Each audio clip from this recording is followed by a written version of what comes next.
pag-ibig mo sa idulot sa taong lumilimot, awa mo'y ihulog. Panginoon, napasa amin, ika'y tanlaw at siyang lakas sa pagbabago ng buhay. Halina mananakop, pag-ibig mo sa idulot sa taong lumilimot, awa mo'y ihulog. Sa ngalan ng Ama at ng Anak at ng Espiritu Santo. Amen. Ang pagpapala ng ating Panginoong Hesukristo, ang pag-ibig ng Diyos Ama, at ang pakikipagkaisa ng Espiritu Santo naway sumainyong lahat. At sumaiyo rin. Mga kapatid, tinipon tayo bilang kaanib na angkan ng Diyos. Kaya dumulog tayo sa maawaing Panginoong nagpapatawad ng lubos. Sinugong tagapagpagaling sa mga nagsisisi, Panginoon, kaawaan mo kami. Panginoon, kaawaan mo kami. Dumating na tagapag-anyayang mga makasalanan ay magsisi, Kristo, kaawaan mo kami. Kristo, kaawaan mo kami. Nakaluklok ka sa kanan ng Diyos Ama para ipamagitan kami. Panginoon, kaawaan mo kami. Panginoon, kaawaan mo kami. Kaawaan tayo ng makapangyarihang Diyos, patawarin tayo sa ating mga kasalanan at patnubayan tayo sa buhay na walang hanggan. Amen. Manalangin tayo. Ama naming makapangyarihan, ihanda mong lubos ang aming kalooban upang sa pagdating ng iyong anak, kami ay matagpuan na karapat-dapat makasalo sa masaganang hapag ng buhay. Sa kanyang pagdudulot ng pagkaing banal, kami naway maging mapalad na sa kanya makapakinabang, sapagkat siya ang naglilingkod at namamagitan kasama ng Espiritu Santo magpasawalang hanggan. Amen. Magsiupo na po ang lahat.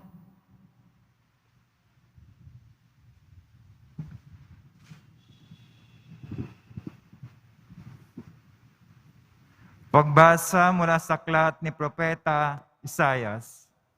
Sa araw na iyon, sa bundok ng Sion, aanyayahan ng Panginoon ang lahat ng mga bansa. Gagawa siya ng isang piging para sa lahat, na ang handay masasarap na pagkain at inumin. Sa bundok ding iyon, papawiin niya ang kalungkutang nagahari sa lahat ng bansa. Lubusan na niyang papawiin ang kamatayan, papahirin ng Panginoon ang luha ng lahat, aalisin niya ang kahihiyan, ang kanyang bayan. Kung magkagayon, sasabihin ng lahat, siya ang ating Diyos na ating pinagtitiwalaan. Ang aasahan nating magliligtas sa atin, magalak tayo at pagdiwang ang kanyang pagliligtas. Iingatan ng Panginoon ang bundok na ito. Ang salita ng Diyos. Salamat sa Diyos. Lagi akong mananahan sa bahay ng poong mahal. Lagi akong mananahan sa bahay ng poong mahal. Panginooy aking pastol, hindi ako magkukulang. Ako'y pinahihimlay sa mainam na pastulan. At iniaakay ako sa tahimik na batisan, binibigyan niya ako niyong bagong kalakasan. Lagi akong mananahan sa bahay ng poong mahal. At sang-ayon sa pangako na kanyang binitiwan, sa matuwid na landasi doon ako inaakay. Kahit andang ito'y tumatahak sa karimlan, Hindi ako matatakot pagkat ika'y kaagapay. Ang tungkod mo at pamalo ang gabay ko at sanggalang. Lagi akong mananahan sa bahay ng poong mahal. Sa harapan ng lingkod mo, ikaw may handang dulang. Ito yung ginagawang nakikita ng kaaway. Nalulugod ka sa akin, ng ulo ko ay langisan, at pati ng kalis ko ay iyong pinaapaw. Lagi akong mananahan sa bahay ng poong mahal. Tuloy na ang pag-ibig mo at iyong kabutihan. Sa sakit tataglayin habang ako'y nabubuhay. Doon ako sa templo mo lalagi at mananahan. Lagi akong mananahan sa bahay ng poong mahal. Magsitayo po ang lahat.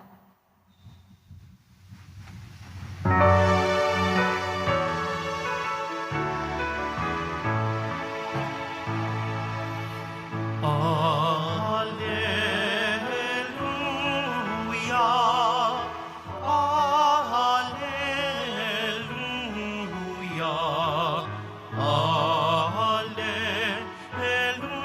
Alleluia, Alleluia.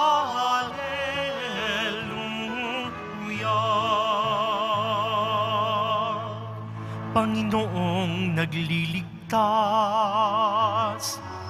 sa ating darating tiyak, mapalad siyang makaharap. Alleluia,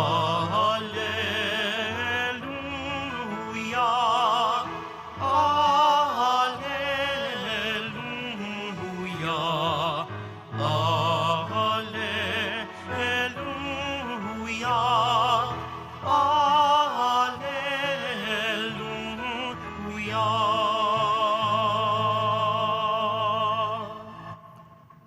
Sumainyo ang Panginoon.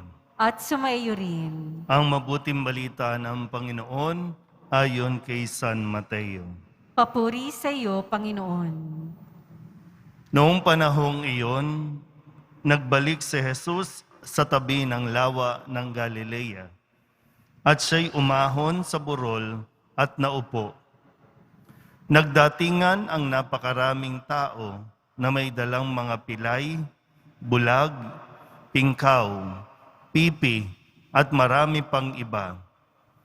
Inilagay nila ang mga may sakit sa harapan ni Jesus at kanyang pinagaling sila. Namangha ang mga tao nang makita nilang nagsasalita na ang mga pipi, gumaling na ang mga pingkaw, nakalalakad na ang mga pilay, at nakakakita na ang mga bulag. At nagpuri sila sa Diyos ng Israel. Tinawag ni Jesus ang kanyang mga alagad at sinabi, "Nahabag ako sa mga taong ito, sapagkat 3 araw na ngayong kasama ko sila at wala na silang makain. Hindi ko ibig na sila'y paalising gutom, baka sila mahilo sa daan." At sinabi ng mga alagad, "Saan po tayo kukuha rito ng tinapay na makasasapat sa gayong karaming tao? Ilan ang tinapay ninyo riyan?" Tanong ni Jesus sa kanila. "7 po," sagot nila, "at ilang maliliit na isda." Ang mga tao'y pinaupo ni Jesus sa lupa. Kinuha niya ang 7 tinapay at ang mga isda at nagpasalamat sa Diyos. Pagkatapos, pinagpira-piraso niya ang mga iyon at ibinigay sa mga alagad para ipamahagi sa mga tao. Kumain ng lahat at nabusog. At nang tipunin nila ang mga tinapay na lumabis, nakapuno sila ng 7 bakol na malalaki. Ang mabuting balita ng Panginoon. Pinupuri ka namin, Panginoong Heso Kristo. Magsiupo na po ang lahat. Isang magandang araw po sa inyong lahat. Ngayong Miyerkules ng unang linggo ng panahon ng Adbyento, dinadala po tayo at inaakay mismo ng mga salita ng Poong Jesus Nazareno sa tamang pag-uugali. Attitude. Minsan lagi ko po sinasabi, sa anumang sitwasyon natin sa buhay, it's a matter of attitude. Malinaw po ba? Okay. Tingnan po natin, no? Dito po, narinig natin yung pagpapagaling ni Jesus sa napakaraming may sakit, iba't ibang sakit. At nang sila'y pagalingin ni Jesus, ang pagkakakwento po, sabi, at nagpuri silang lahat sa Diyos ng Israel. Tapos, nagkaroon nakita ni Jesus, marami ang magugutom, marami pa naman, dito, sabi niya, hindi pa naman gutom kung tutuusin yung mga tao. Pero, naisip na ni Jesus na baka magutom sila, mahilo sa daan. Kasi 3 araw na. Di ba yung para bang nagfo-foresight, ano ang pwedeng gawin?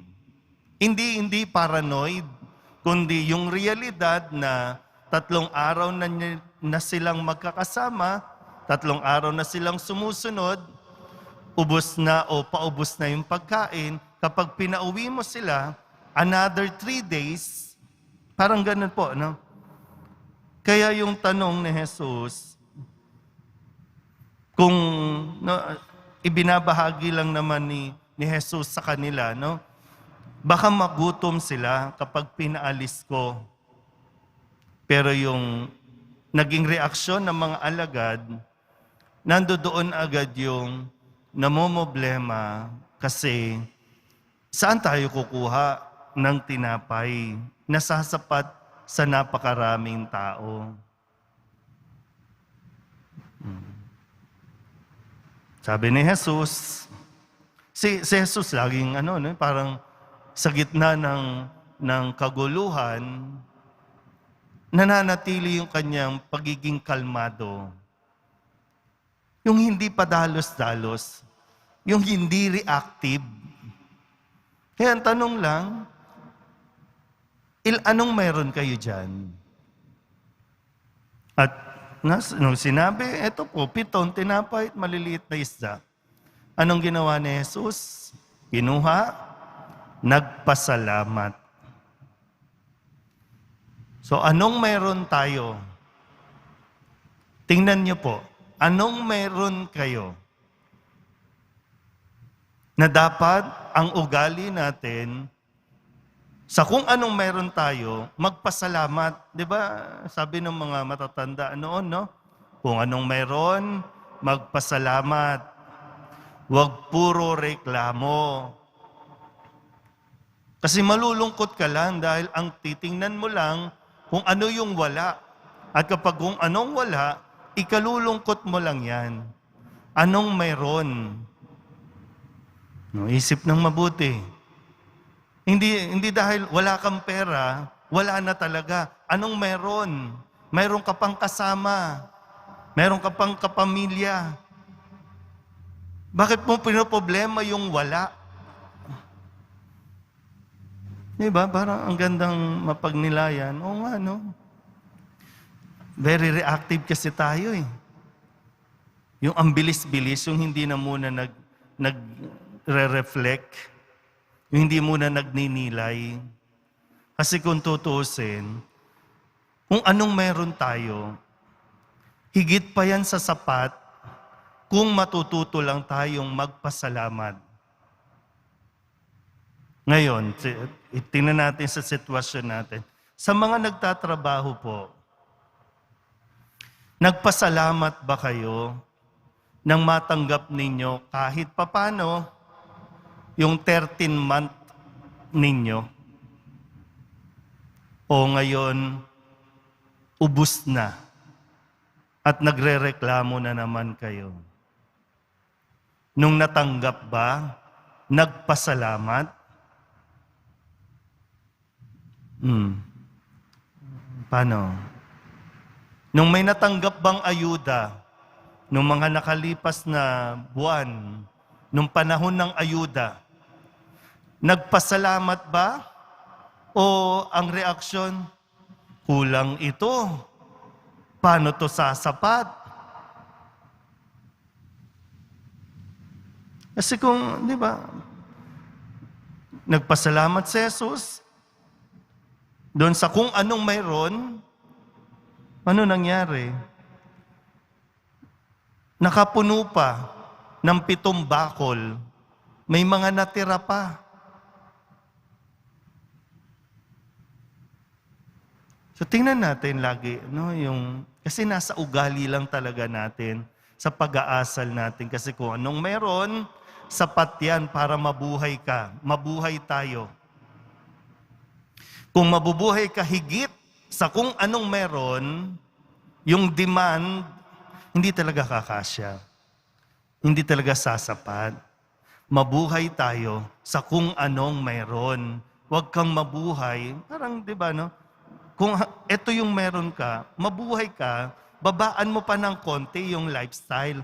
Kapag inangat mo pa yung lifestyle mo, yung pangangailangan mo sa kung anong meron, ay, mamumblema ka talaga.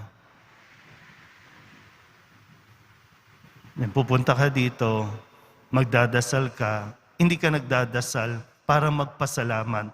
Nagdadasal ka para magreklamo. Lord, hirap na ako. O ngayon, kung sinasabi natin, walang-wala na ako, Lord, ang tanong lang, anong meron sa'yo? No, pag-isipan natin to, no? Para naman nang sa ganon, makahanap tayo ng paraan, makahanap tayo ng dahilan para mabuhay ng may pagpapasalamat kaysa nabubuhay tayo sa araw-araw na puro reklamo. Mapagbigay, mapagbiyaya ang poong Jesus Nazareno. Amen?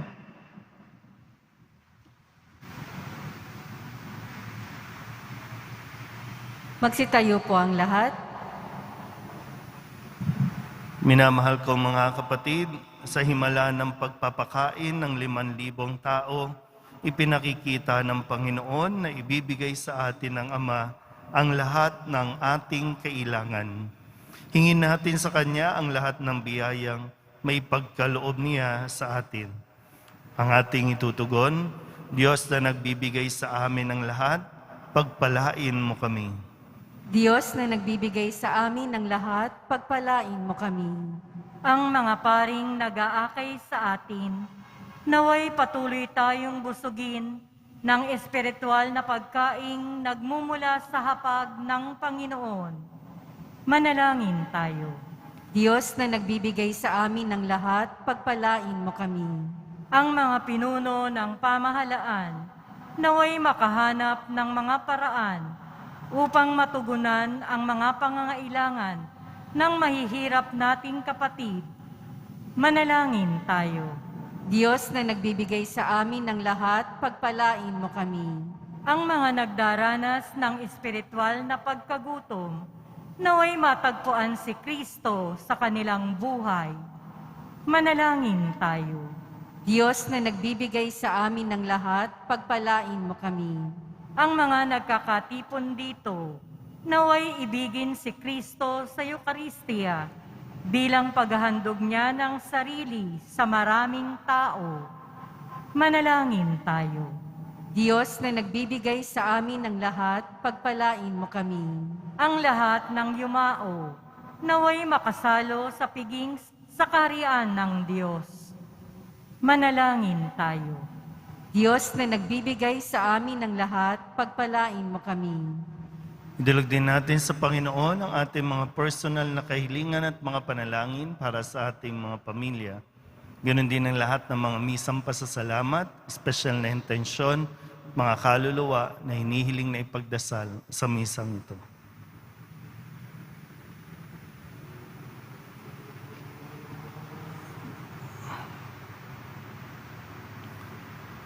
Ang lahat ng ito inihiling namin sa ngalan ni Kristong aming Panginoon.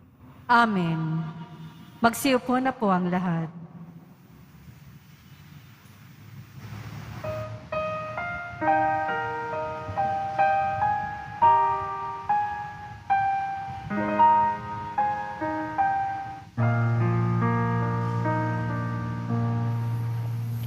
Panginoon, aming handog ang tinapay at alak-alay ng bayang umaasa sa pagdating mo.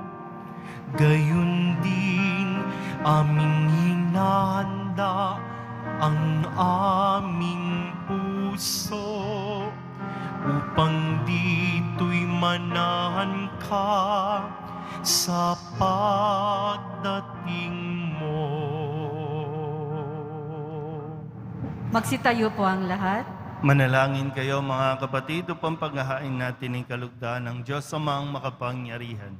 Tanggapin nawa ng Panginoon itong paghahain sa iyong mga kamay, sa kapurihan niya at karangalan, sa ating kapakinabangan at sa buong sambayanan niyang banal.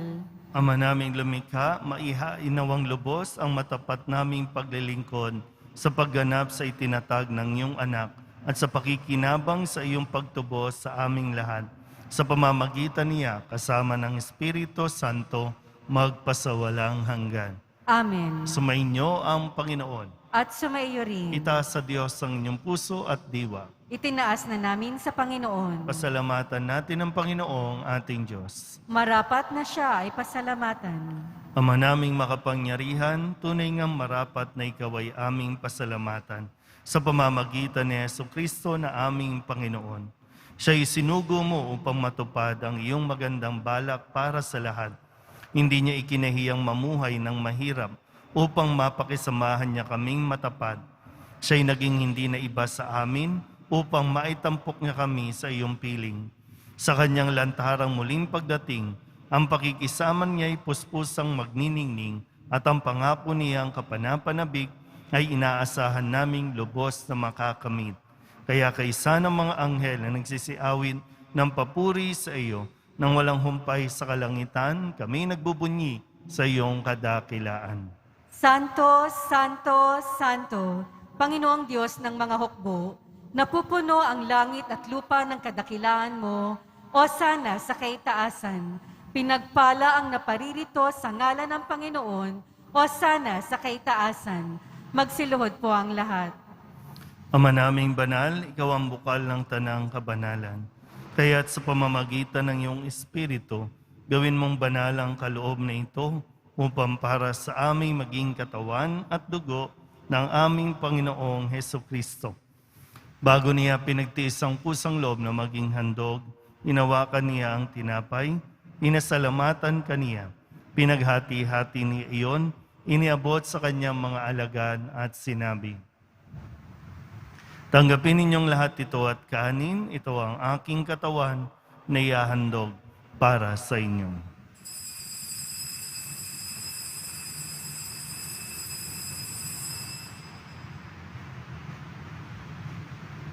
Gayun din naman ang matapos ang hapunan, hinawakan niya ang kalis, muli kaniyang pinasalamatan. Iniabot niya ang kalis sa kanyang mga alagad at sinabi, tanggapin ninyong lahat ito at inumin. Ito ang kalis ng aking dugo, ng bago at walang gantipan. Ang aking dugo na ibubuhos para sa inyo at para sa lahat, sa ikapagpapatawad ng mga kasalanan. Gawin ninyo ito sa pag-alaala sa akin.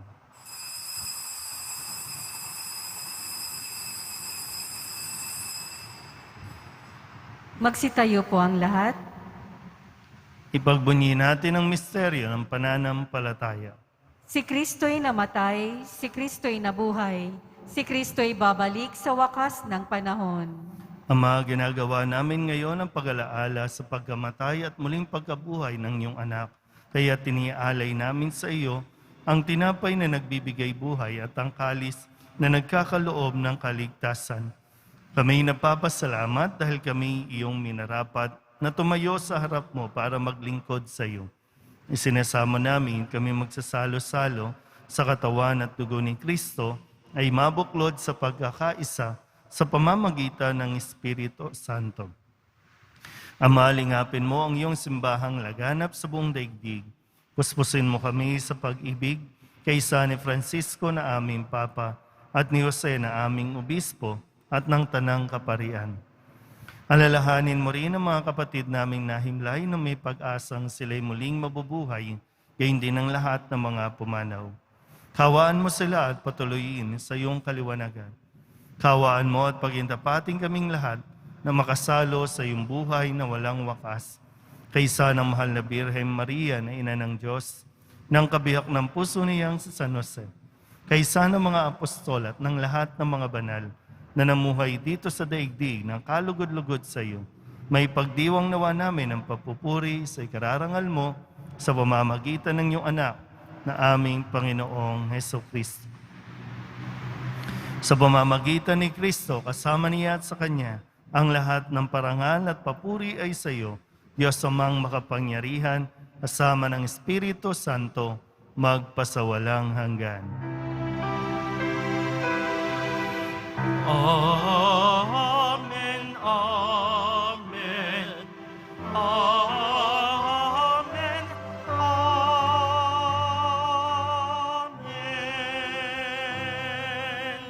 Buong kababaang loob tayong tumawag sa ating Panginoon ng Ama namin. Ama namin, Sumasalangit ka, sambahin ang ngalan mo, mapasa amin ang kaharian mo, sundin ang loob mo dito sa lupa para nang sa langit. Bigyan mo po kami ngayon ng aming kakanin sa araw-araw at patawarin mo kami sa aming mga sala para ng pagpapatawad namin sa nagkakasala sa amin. At huwag mo kaming ipahintulot sa tukso at iadya mo kami sa lahat ng masama. hinihiling namin kami iadya sa lahat ng masama, pagkalooban ng kapayapaan araw-araw, iligtas sa kasalanan at ilayo sa lahat ng kapahamakan. Samantalang aming pinananabikan ang dakilang araw ng pagpapahayag ng tagapagligtas naming si Jesucristo. Sapagkat iyo ang kaharian at ang kapangyarihan at ang kapurihan magpakailanman. Amen. Panginoong Jesucristo, sinabi mo sa iyong mga apostol, kapayapaan ang iniiwan ko sa inyo, aking kapayapaan ang binibigay ko sa inyo. Tunghayan mo ang aming pananampalataya at huwag ang aming mga pagkakasala. Pagkalooban mo kami ng kapayapaan at pagkakaisa ayon sa iyong kalooban, kasama ng Espiritu Santo, magpasawalang hanggan. Amen. Ang kapayapaan ng Panginoon ay laging sumainyo. At sumaiyo rin. Magbigayan po tayo ng kapayapaan sa isa't isa.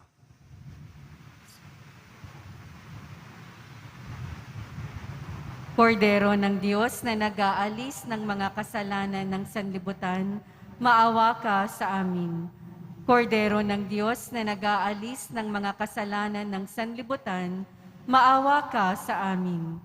Kordero ng Diyos na nag-aalis ng mga kasalanan ng sanlibutan, ipagkaloob mo sa amin ang kapayapaan. Magsiluhod po ang lahat.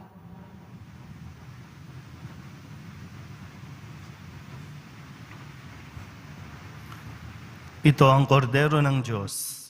Ito ang nag-aalis ng kasalanan ng sanlibutan. Mapalad ang mga inaanyayahan sa kanyang piging. Panginoon, hindi ako karapat-dapat na magpatuloy sa iyo, ngunit sa isang salita mo lamang ay gagaling na ako.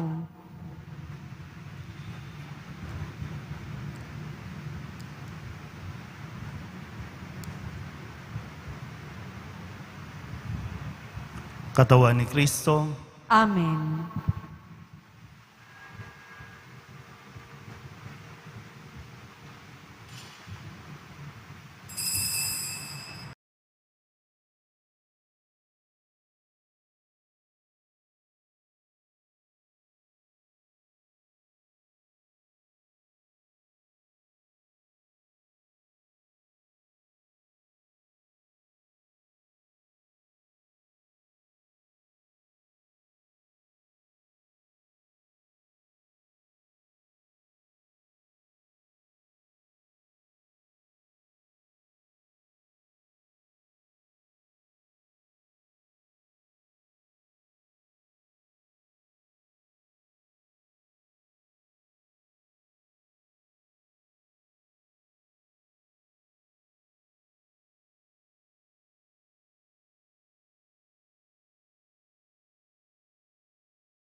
Manalangin tayo.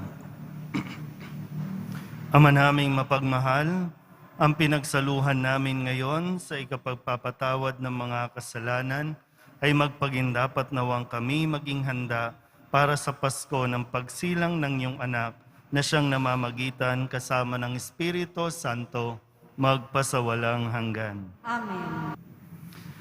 Sumainyo ang Panginoon. At sumayo rin. Manalangin tayo para sa pagbabasbas. Mahal na pong Jesus Nazareno, inihayag mo sa pamamagitan ng krus ang walang maliw na pag-ibig ng Diyos sa sangkatauhan. Pakinggan mo ang kahilingan ng iyong angkan na nagsusumamo sa iyo. Makamtanawa nila ang iyong katugunan at tanggapin ang kasagutan na may utang na loob na tinatanaw. Basbasan din po ninyo mga dala-dala nilang mga imahin at dasalan at lahat ng mga may karamdaman. Sa pamamagitan ng bendisyon na ito, naway maalala nila ang mga pangako nila noon sa binyag na ikaw ang kanilang ibigin at paglilingkuran bilang Panginoon magpasawalang hanggan. Amen. At pagpalain kayo ng makapangyarihang Diyos, Ama at Anak at Espiritu Santo. Amen. Mayo kayong taglay ang kapayapaan ng poong Jesus Nazareno. Salamat sa Diyos. Magandang araw po.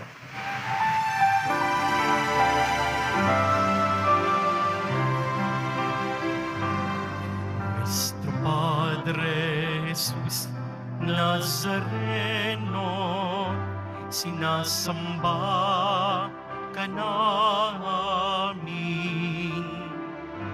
pinipintungo ka namin, aral mo ang aming buhay at kaligtasan.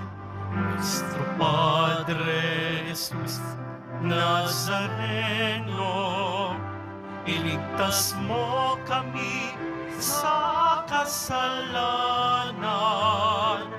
Ang krus mong kinamatayan ay sagisag ng aming kaligtasan.